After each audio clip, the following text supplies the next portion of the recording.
De botanicus Dr. Bruce Hofman heeft dinsdagavond zijn boek Lianas of the Guianas, Untangling the Mystery, gepresenteerd in het Surinaams Rumhuis aan de Anton Drachtenweg in Paramaribo Noord. Het boek is uitgebracht in samenwerking met het Amazon Conservation Team en de Suriname Conservation Foundation. Lianas of the Guianas is een verslag in beeld en tekst van de 20 jaar durende studie die Hofman maakte en laat zien welke soorten lianen er voorkomen in Suriname en haar buurlanden aan de kust. Maar waarom is Hofman zo gefascineerd door lianen? I want to pay special tribute to some special person who's here today. I've not only worked on the plants of the Guianas for over 30 years, I've studied the people who studied the plants of the Guianas for 30 years, beginning with Aublay in French Guiana in 1775 and people like Donald Fanshawe in Guyana in the 50s and all the wonderful Dutch botanists who worked here for many years. There's one person who's a better botanist than all of them put together, and that's Frits van Troon. Because when he walks through the rainforest of Suriname or Brazil, where we've been together, or Costa Rica, where we've been together, he doesn't just walk through that forest as a Maroon. He walks through that forest as an Amerindian, and he walks through that forest as a Dutch botanist, because he's heir to all those traditions. So Frits, a special thank you.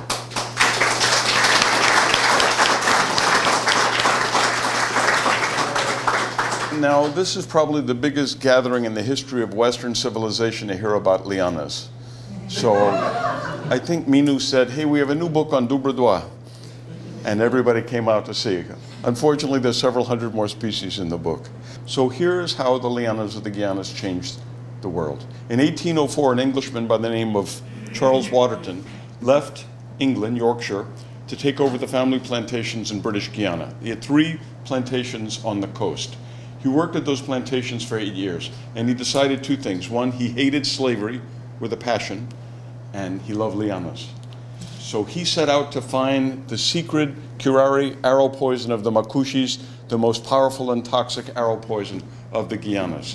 But he was a man who did things differently. He set out for the Brazilian border on foot in the rainy season. And he was accompanied by a couple of Amerindians and a black slave by the name of John Edmonston. Waterton found the Macushi curare. The liana is in the book. He brought it back to England, began a series of experiments which revolutionized the way we perform abdominal surgery, and it would not have happened without a liana of the Guiana and the Amerindian wisdom that in this great forest of hundreds of species, this is the one you use. This is in some of Darwin's biographies, but not many. It's a story that needs to be told and retold in the Guianas in particular. Now, one of the greatest leads in Western medicine is ayahuasca, another liana. The species doesn't grow here. But they are now curing, not treating, they're not just treating and curing incurable diseases like PTSD, post-traumatic stress disorder, and depression using this liana learned of from shamans in the same great Amazonian forest. So what we hope is that Bruce's book, which is really also Fritz's book, which is really all of you all's book, opens new doors so that people have new respect for the forest, new respect for the indigenous wisdom. And so people can learn and sabi sayu abi vedant. The lianas are the most conspicuous thing in the rainforest, the thing that tells you the most that you're in a rainforest. Of any rainforest in the world, you're going to see lianas, and if you were an alien and landed there, you would know you were in something quite different. But they're also the least known form of life, or at least of plant life in the tropics. But why? Why would you want to know about lianas? Why should we care? And a lot of people just see them as just something strange out there or on TV with Tarzan. What is driving people like Frits van Troon to be interested in these plants? What is driving me to do, crazy things and keep looking at these plants and conservation organizations and scientists? And why should we care? Why should we create a big, beautiful book about these troublemaker plants? I mean, this is just a mess. Do you really want to deal with that? And well, I think the answer is yes. We're not actually crazy. There are reasons.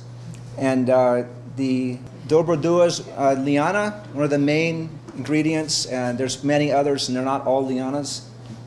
But that's a nice, important resource for Suriname. And now I'm going to tell you a little bit about the book. I came to Suriname in 1997 for the first time to help work on that book. And so some of us were there with ACT working on the book, and then the project stopped. It just didn't go any further. And I wasn't paying attention anymore to it for a little while. But then ACT decided this book really has to happen. And then I was able to start working on it again. And I have a number of people that I would thank.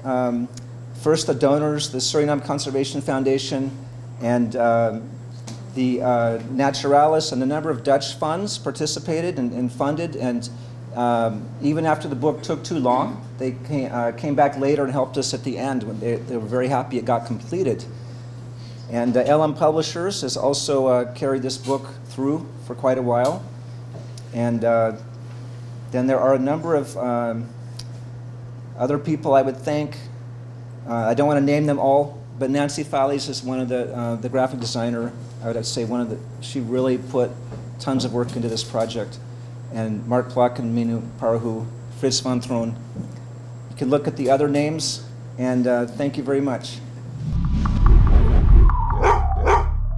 Het is een heel goed initiatief. U weet dat de Suriname Conservation Foundation als doel heeft bescherming, behoud en duurzaam gebruik van onze biodiversiteit. We zijn een financieringsorganisatie. Dat wil zeggen dat we dus middelen beschikbaar stellen voor dit soort projecten. Middelen voor leefgemeenschappen, onderzoekingen.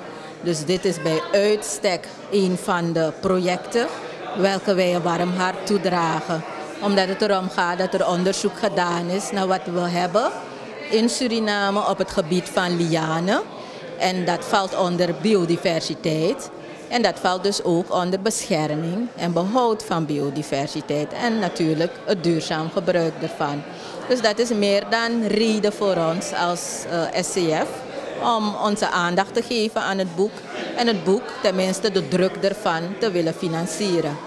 Maar natuurlijk denk ik dat wij als SCF ook een exemplaar zullen hebben. Dus als er jongeren zijn die via dit programma geïnteresseerd raken en niet direct in contact kunnen treden met ACT, mogen ze natuurlijk bij ons ook komen om het boek in te kijken. Bij ons langslopen aan de Nasilaan, nummer 17. De boodschap die ik heb, dat is Suriname, koester je biodiversiteit. We zien maar al te veel dat er natuur verloren gaat. Steeds meer en meer natuur. En ik denk dat dat ons een beetje moet schudden, wakker schudden. Om te zien dat dat niet goed is voor ons land. Want u moet begrijpen, als de natuur verdwijnt, wij zijn deel van de natuur, de mens, verdwijnen wij ook. Dus wat we hebben, moeten we koesteren. Want wat we eenmaal verloren hebben, krijgen we niet meer terug.